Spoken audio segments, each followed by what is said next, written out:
بسم اللہ الرحمن الرحیم۔ میں حکیم کاشف ہوں اور یہ ویڈیو کاشف دارالحکمت استقلال آباد سرگودا سے ریکارڈ کی جا رہی ہے۔ ایک مریض جس کی عمر 45 سال، اس کو چیک اپ کے لیے مجھے اس کے گھر لے جایا گیا تو مریض کو جب دیکھا تو وہ کمبل اور رضائی میں لپٹا ہوا تھا۔ میں نے جب مریض کی نبض چیک کی، نبض کے اندر تسلق تھا، مطلب سخت تھی،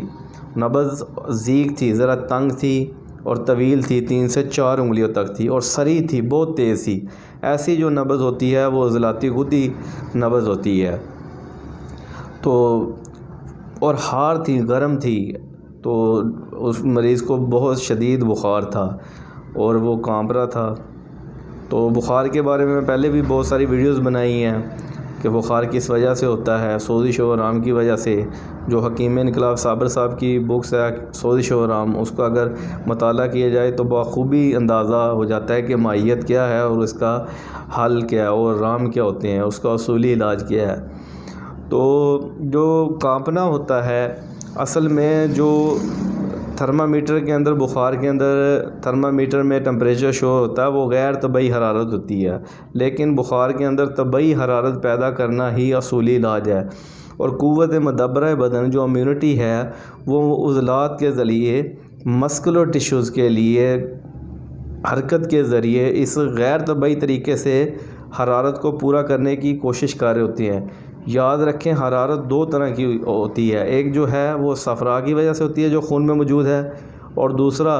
عضلات کی وجہ سے جو عضلات حرکت کرتے ہیں۔ جیسے دوڑنے سے کیا ہوتا ہے، حرارت پیدا ہوتی ہے۔ بخار کے اندر کیا ہو رہتا ہے کہ مریض کس لیے کانپ رہا ہوتا ہے کہ جو اس کے مسکولر ٹیشوز ہیں، عضلات ہیں، وہ حرکت میں آ کے جھٹکے مار کے تو حرکت سے اس غیر طبعی طریقے سے اس حرارت کی کمی کو پورا کرنے کی کوشش کر رہے ہوتے ہیں۔ اس میں نے وہ پچھلی ایک ویڈیو میں گائے کی بھی مثال دی تھی کہ جب اس کو ذبح کیا جاتا ہے اس وجہ سے یہ ہوتا ہے۔ تو بہرحال ہم نے وہ کرنا ہے جو ہم قوت مدبرہ بدن چاہ رہی ہے اور جو امیونٹی ہماری چاہ رہی ہے۔ اور جو نبض ہے، نبض جو بخار کے اندر طویل ہو جاتی ہے، یہ عضلات کی حرارت کی وجہ سے ہے، نہ کہ صفرا کی وجہ سے، کیونکہ عضلات بہت تیزی سے، جس کی وجہ سے وہ ٹھوکر ہے وہ بھی تیز چاہ رہی ہوتی ہے، تو بس تیز بخار میں چاہ رہی ہوتی ہے تو، اور طویل ہوتی ہے، اور یہ طوالت جو ہے عضلات کی تیزی کی وجہ سے ہے، نہ کہ صفرا کی زیادتی کی وجہ سے۔ بخار میں تو البتہ صفرا رک جاتا ہے۔ تو یہاں جو اصولی علاج ہے وہ یہی ہے کہ طبعی حرارت کو پیدا کر دیا جائے اور جو غیر طبعی صفرا ہے اس کا اخراج کر دیا جائے اور طبعی صفرا پیدا کر دیا جائے، اور جو ہماری امیونٹی، قوت مدبرہ بدن جو چاہ رہی ہے اس کی ہیلپ کر دی جائے۔ تو بندہ نے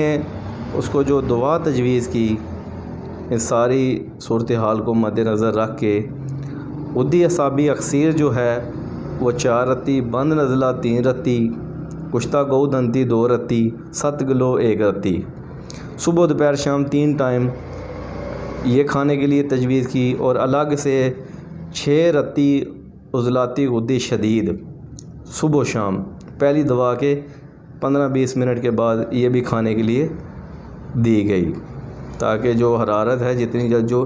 عضلاتی غدی شدید اس لیے کہ جو ہمارے مسکولر ٹیشوز جو کرنا چاہ رہے ہیں وہ بھی اس کی بھی ہیلپ کی جائے۔ تو ایک دن کی یہ دعا دی، دوسرے دن وہ مریض میرے مطب پہ تشریف لایا، اس نے کہا کہ الحمدللہ بخار میں بہتری ہے، سردی تو لگنا وہ پہلی دوسری خوراک کے بعد ہی ختم ہو گئی تھی۔ میں نے ویسے دوبارہ نبض چیک کی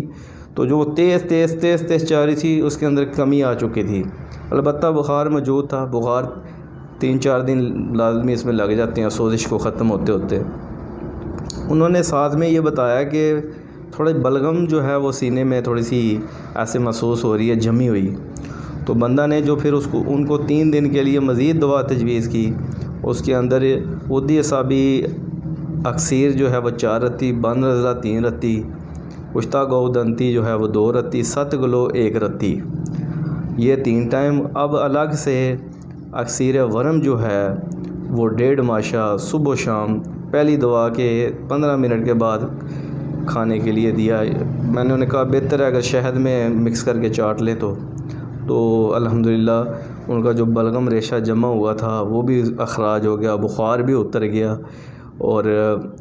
مزید جو ہے بلغم کے لیے ان کو 3 دن کے لیے الگ سے، پھر جب بخار اتر گیا اور پھر نیکسٹ 3 دن کے لیے اکثیر 5 اور بند نزلہ یعنی 4 رتی اور 3 رتی، اور الگ سے اکثیر ورم 1.5 ماشا صبح و شام تجویز کیا۔ تو یہ اگلے مزید 3 دن کے لیے تجویز کیا۔ اللہ کے لطف و کرم سے ان کمبینیشن سے مریض شفا یاب ہو گیا۔ تو یہ کامیاب علاج ہے جو ہدیہ ناظرین ہے۔